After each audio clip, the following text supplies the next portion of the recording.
آخر کون ہے ہر چیز پر قادر؟ So this is day 15 of learning Quran in the most easiest way. کل ہم نے سورہ بقرہ کا 12 رکوع ڈسکس کیا تھا اور آج ہم سورہ بقرہ کا 13 رکوع ڈسکس کریں گے اور اس سے ہدایت حاصل کریں گے۔ So make sure you follow guys. اے ایمان والو، تم رائنا مت کہا کرو بلکہ انظرنا کہا کرو اور توجہ سے بات کو سنا کرو، اور ان کافروں کے لیے تو دردناک عذاب ہے۔ اور نہیں چاہتے وہ لوگ جنہوں نے کفر کیا ہے اہل کتاب میں سے اور مشرکین میں سے کہ نازل ہو تم پر کوئی بھی خیر تمہارے رب کی طرف سے، اور اللہ خاص کر لیتا ہے اپنی رحمت کے ساتھ جس کو چاہتا ہے، اور اللہ بڑے فضل والا ہے۔ جو بھی ہم منسوخ کرتے ہیں کوئی آیات، یہ اسے بھلا دیتے ہیں تو ہم اس کی جگہ پر لے آتے ہیں اس سے بہتر یا کم از کم ویسی ہی۔ کیا تم یہ نہیں جانتے کہ اللہ ہر شے پر قادر ہے، قدرت رکھتا ہے؟ تو کیا اب بھی باز آتے ہو یا نہیں؟ کیا تم نہیں جانتے کہ اللہ ہی کے لیے بادشاہت ہے زمینوں پر اور آسمانوں کی، اور نہیں ہے تمہارے لیے اس کے سوا کوئی بھی حمایتی اور نہ کوئی مددگار؟ کیا تم مسلمان بھی یہ چاہتے ہو کہ سوالات اور مطالبہ کرو اپنے رسول سے اسی طرح جیسے اس سے پہلے موسیٰ سے کیا جا چکے ہیں؟ اور جو کوئی ایمان کے بدلے کفر لے لے گا وہ تو بھٹک چکا سیدھے راہ سے۔ اہل کتاب میں سے بہت سے لوگ یہ چاہتے ہیں کہ کسی طرح تمہیں پھیر کر تمہارے ایمان کے بعد تمہیں پھر کافر بنا دیں بسبب ان کے دلی حسد کے، اس کے بعد کہ ان پر حق بالکل واضح ہو چکا ہے۔ تو اے ایمان والو، تم معاف کرتے رہو اور صارف نظر سے کام لو یہاں تک کہ اللہ اپنا فیصلہ لے آئے۔ آیات کا مختصر خلاصہ یہ ہے کہ ایک وقت آئے گا کہ جب اے مسلمانوں تمہیں آخری غلبہ حاصل ہو جائے گا، اور جب تم باہر کے دشمنوں سے نمٹ لو گے تو پھر ان کے اندرونی دشمنوں کے خلاف بھی تمہیں آزادی دے دی جائے گی کہ ان کو بھی کافر کردار تک پہنچا دو۔ پھر اللہ تعالیٰ آگے یہ کہہ رہے ہیں کہ یقیناً اللہ ہر چیز پر قادر ہے، اور نماز قائم رکھو اور زکوٰۃ دیتے رہو، اور جو بھی بھلائی تم اپنے لیے آگے بھیجو گے وہ اللہ کے ہاں تمہارے لیے محفوظ ہے۔ یقیناً جو کچھ تم کر رہے ہو اللہ اسے دیکھ رہا ہے۔ اور یہ کہتے ہیں ہرگز داخل نہ ہوگا جنت میں مگر وہی جو یہودی ہو یا نصرانی۔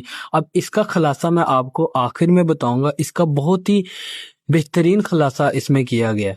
پھر آگے اللہ تعالیٰ یہ کہہ رہے ہیں کہ یہ ان کی تمنا ہے، ان سے کہو اپنی دلیل پیش کرو اگر تم اپنے دعوے میں سچے ہو۔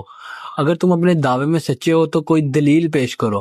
پھر آگے اللہ تعالیٰ یہ کہہ رہے ہیں کیوں نہیں، ہر وہ شخص جو اپنا چہرہ اللہ کے سامنے جھکا دے اور وہ محسن ہو تو اس کے لیے اس کا اجر محفوظ ہے اس کے رب کے پاس، اور ایسے لوگوں کو نہ تو کوئی خوف لاحق ہوگا اور نہ ہی وہ کسی حزن و ملال سے دوچار ہوں گے۔ اب ہم اس رکوع کا خلاصہ کر لیتے ہیں کہ اللہ تعالیٰ نے فرمایا کہ اس رکوع کے شروع میں اے ایمان والو رعینا مت کہا کرو۔ اب یہاں ان منافقین کا طرز عمل بیان ہو رہا ہے جو مسلمانوں میں شامل ہو گئے تھے اور یہودی کے زیر اثرات تھے، یعنی وہ یہودی تھے، مطلب یہودی اور ان کے زیر اثرات منافقین تھے۔ جب وہ رسول صلی اللہ علیہ وسلم کی محفل میں بیٹھتے تھے تو اگر آپ صلی اللہ علیہ وسلم کی کوئی بات انہیں سنائی نہ دیتی یا سمجھ میں نہیں آتی تھی تو وہ رعینا کہتے تھے، جس کا مفہوم و معنی یہ ہے کہ حضور صلی اللہ علیہ وآلہ وسلم ذرا ہماری حمایت کیجئے، ہمیں رعایت دیجئے، ہمیں اس بات کو سمجھ نہیں آئی دوبارہ دہرا دیجئے۔ ان کو دیکھ کر تو پھر اہل ایمان بھی یہ لفظ استعمال کرنے لگے، لیکن یہودی اور منافقین اپنے خبوث باطن کا اظہار اس طرح کرتے تھے کہ اس لفظ کو زبان دبا کر کہتے تھے تو یہ لفظ رعینا ہو جاتا تھا، یعنی اس کے معنی یہ ہے کہ اے ہمارے چرواہے۔ اس پر دل ہی دل میں خوش ہوتے تھے اور اس طرح اپنی خباثت نفس کا غذا مہیا کرتے تھے۔ اگر کوئی ان کو ٹوک دیتا کہ یہ تم کیا کہہ رہے ہو تو جواب میں کہتے ہم نے تو رعینا کہا تھا۔ معلوم ہوتا ہے کہ آپ کی سماعت میں کوئی خلل پیدا ہو چکا ہے، چنانچہ مسلمانوں سے کہا جا رہا ہے کہ تم اس لفظ ہی کو چھوڑ دو، اس کی جگہ کہا کرو انظرنا، یعنی اے ہمارے نبی ہماری طرف توجہ فرمائیں یا ہمیں مہلت دیجیے کہ ہم بات کو سمجھ لیں۔